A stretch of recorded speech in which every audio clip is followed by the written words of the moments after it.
कक्षा 9 के विद्यार्थियों का मेरे YouTube channel TC Group classes में स्वागत है। वीडियो प्रारंभ करने से पहले आप सभी से अनुरोध है चैनल को सब्सक्राइब करें और बेल आइकन अवश्य दबाएं, जिससे आने वाले वीडियो की लिंक आपको प्राप्त होते रहे। प्रश्नावली 8.2 प्रश्न संख्या 3।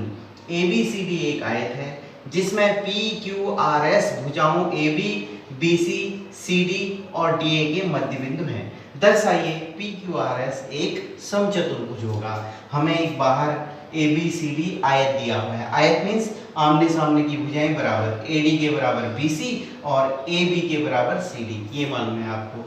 और इन भुजाओं के मध्य बिंदु दिए हैं PQRS, इनको जोड़ लिया PQ, QR, RS, SP को जोड़ के ये जो चतुर्भुज बनता है, हमें ये बताना है कि ये बीच वाला चतुर्भुज समचतुर्भुज होगा। अब हमें ये पता होना चाहिए कि समचतुर्भुज के गुण क्या होते हैं। समचतुर्भुज के गुण होते हैं चारों भुजाएं बराबर होनी चाहिए, अर्थात हमें सिद्ध करना पड़ेगा PS बराबर SR बराबर RQ बराबर PQ, ये सिद्ध करना पड़ेगा। और हमें ये दूसरा क्या सिद्ध करना पड़ेगा कि इसके कोण, जो चारों कोण हैं वो 90 अंश नहीं है, तभी हम इस बता सकते हैं कि ये समचतुर्भुज है। जो हमको दिया है और जो सिद्ध करना है वो प्रश्न से हम लिख लेंगे। उत्पत्ति में आते हैं, पहले हम इन दोनों त्रिभुजों को लेते हैं। त्रिभुज APS, त्रिभुज APS और त्रिभुज DRS में, त्रिभुज DRS में इन दोनों त्रिभुजों को लेते हैं। APS की AS भुजा, APS की AS भुजा और DRS की DS भुजा बराबर है। क्यों? क्योंकि S मध्य बिंदु है, S मध्य बिंदु ये आपको दिया है। अच्छा, और APS की AP भुजा और DRS की DR भुजा बराबर है। क्यों? क्योंकि AB बराबर DC है। AB बराबर DC आयत की भुजाएं होगी, समूह भुजाएं, और उनका आधा भी बराबर होगा, दो भुजाएं बराबर होगी। तीसरा, आयत का कोण APS का कोण A और DRS का कोण D बराबर होता है। आयत का प्रत्येक कोण 90 अंश होता है। इसका मतलब SAS कसौटी से दोनों त्रिभुज सर्वांगसम हो गए। त्रिभुज APS सर्वांगसम त्रिभुज DRS। अतः CPCT से क्या हो जाएगा? देखिए, AS DS के बराबर है, AP DR के बराबर है। तीसरी भुजा क्या होगी? SP या PS बराबर हो जाएगी SR, PS बराबर SR। नंबर 1 तो आपने प्राप्त कर लिया, PS बराबर SR। इसको नंबर 1 ले लीजिए। अब लेते हैं त्रिभुज APS और BQP में। त्रिभुज APS और त्रिभुज BQP में देखिए, इन दोनों में क्या है? APS की AS भुजा और BQP की BQ भुजा बराबर है। क्यों? क्योंकि AD बराबर BC है, AD बराबर BC। आयत की समूह भुजाएं AD बराबर BC, तो उनका आधा आधा भी बराबर होगा, क्योंकि P मध्य बिंदु है, यहाँ P मध्य बिंदु है, ठीक है, और यहाँ Q मध्य बिंदु है। अच्छा, APS की AP भुजा और BQP की BP भुजा बराबर है। क्यों? P मध्य बिंदु, P हो गया मध्य बिंदु, ठीक है। तो दो भुजाएं हो गई और एक कोण देखिए, कोण A कोण B के बराबर। APS का कोण A कोण B के बराबर। क्यों? आयत के कोण। तो SAS कसौटी से दोनों त्रिभुज सर्वांगसम हो गए। त्रिभुज APS सर्वांगसम त्रिभुज BQP। तो CPCT से तो क्या हो जाएगा? AS BQ के बराबर, AP BP के बराबर, तो PS किसके बराबर होगा? PQ के बराबर, अर्थात PS बराबर हो जाएगा पी क्यू के बराबर। इसको ले लीजिए समीकरण नंबर 2। फिर से हम लेते हैं त्रिभुज एपीएस और त्रिभुज सीआरक्यू में। त्रिभुज एपीएस तथा त्रिभुज सीआरक्यू में देखिए एपीएस की एएस भुजा, एपीएस की एएस भुजा, सीआरक्यू की सीक्यू भुजा बराबर होंगी। क्यों? क्योंकि एडी बराबर है बीसी के, तो एडी का आधा भी बीसी के आधे के बराबर होगा। ठीक है, ये एडी का आधा एएस हो गया, बीक्यू का आधा सीक्यू हो गया। अच्छा, एपीएस की एपी भुजा, एपीएस की एपी भुजा और सीआरक्यू की सीआर भुजा बराबर होगी। क्यों? क्योंकि AB बराबर है BC के, तो समूह भुजाएं हैं, आयत की समूह भुजाएं, तो उनका आधा आधा भी बराबर होगा। कोण A बराबर कोण C, कोण A बराबर कोण C, क्योंकि आयत का प्रत्येक कोण 90 अंश होता है। तो SAS कसौटी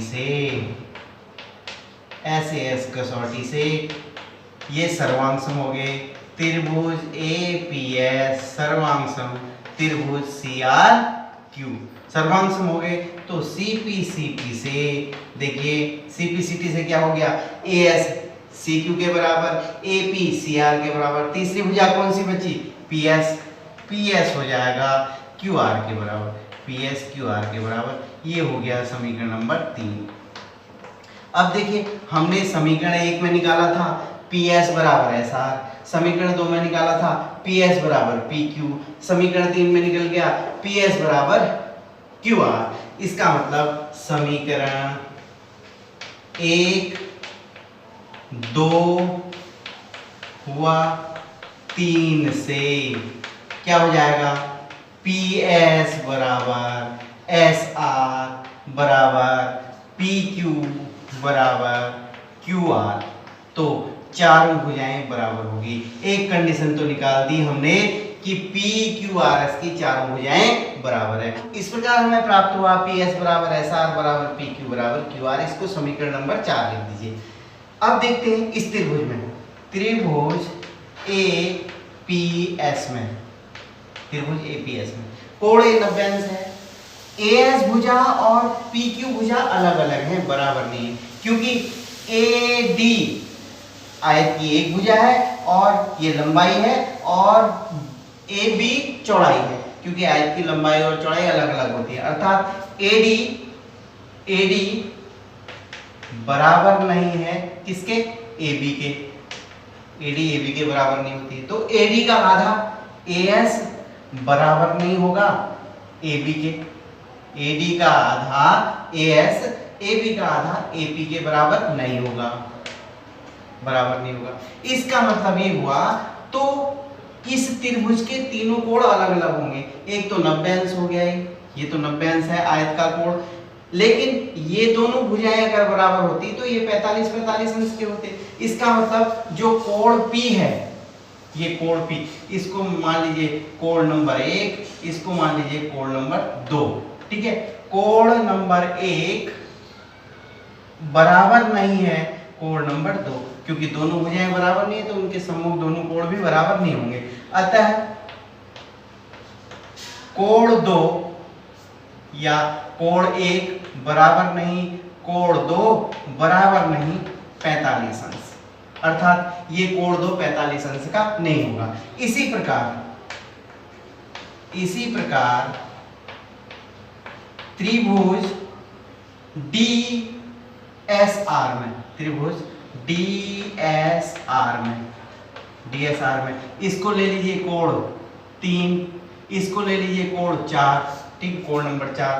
तो कोण, और इसे ये बीच वाले को ले लेते हैं कोण 5, ठीक है। तो कोण 3 बराबर नहीं होगा कोण 4 के, क्योंकि DS बराबर नहीं है किसके, DR के, क्योंकि ये DS बराबर नहीं है DR के, क्योंकि ये आयत की लंबाई है, चौड़ाई अलग अलग होती है। तो कोण 3 नहीं होगा, कोण 4 के बराबर, अर्थात इसका मतलब ये 45 अंश के बराबर नहीं होंगे। ये 45 अंश, ये भी 45 अंश नहीं होगा, ये भी 45 अंश नहीं होगा। अब देखिए, क्योंकि S बिंदु पर 3 कोण बनते हैं, कोण 2, कोण 5, कोण 3। अब बिंदु S पर आइए, कोण 2 45 अंश नहीं है, कोण 3 45 अंश नहीं है, अर्थात 2 और 3 का योग 45 और 45 90 अंश नहीं होगा। क्योंकि यहाँ पर तीनों कोणों का योग 180 अंश होना चाहिए, क्योंकि S बिंदु पर 3 कोण 180 बनने चाहिए। क्योंकि 2 और 3 का योग 90 अंश नहीं है, तो कोण 5 भी 90 अंश नहीं होगा। बिंदु S पर देखिए, कोण 2 धन कोण 3 का योग नहीं होगा 90 अंश, क्योंकि हमने निकाल दिया कोण 2 45 अंश नहीं है, कोण 3 45 अंश नहीं है, तो 2 और 3 का योग भी 2 और 3 का योग 45 45 90 अंश नहीं होगा। अतः कोण 5 भी 90 अंश नहीं होगा। तो PQRS का जो कोण S है वो 90 अंश नहीं होगा। अतः कोण S, कोण Q, कोण R, कोण P 90 अंश नहीं होंगे। अब पहली कंडीशन में हमने निकाला था कि चारों भुजाएं बराबर हैं, दूसरी कंडीशन में हमने निकाल दिया कि ये जो कोण है PQRS ये 90 अंश नहीं है। इस प्रकार हमें समीकरण नंबर 4 में तो प्राप्त हुआ था PS बराबर SR बराबर PQ बराबर QR, चारों भुजाएं बराबर थी, ये समीकरण नंबर 4। और पांचवें में हमें प्राप्त हुआ कोण S, कोण Q, कोण R, कोण P बराबर नहीं है 90 अंश। अर्थात ये किस कंडीशन को फॉलो करता है? ये कंडीशन फॉलो करता है समचतुर्भुज की, अर्थात समचतुर्भुज की चारों भुजाएं बराबर हैं और कोण 90 अंश नहीं होता है। अतः हम लिखेंगे, अतः चतुर्भुज PQRS एक समचतुर्भुज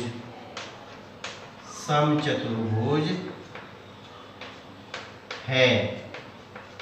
यही हमको सिद्ध करना था। वीडियो को ध्यान से देखने का आभार। अपने सुझाव कमेंट बॉक्स में अवश्य दीजिएगा।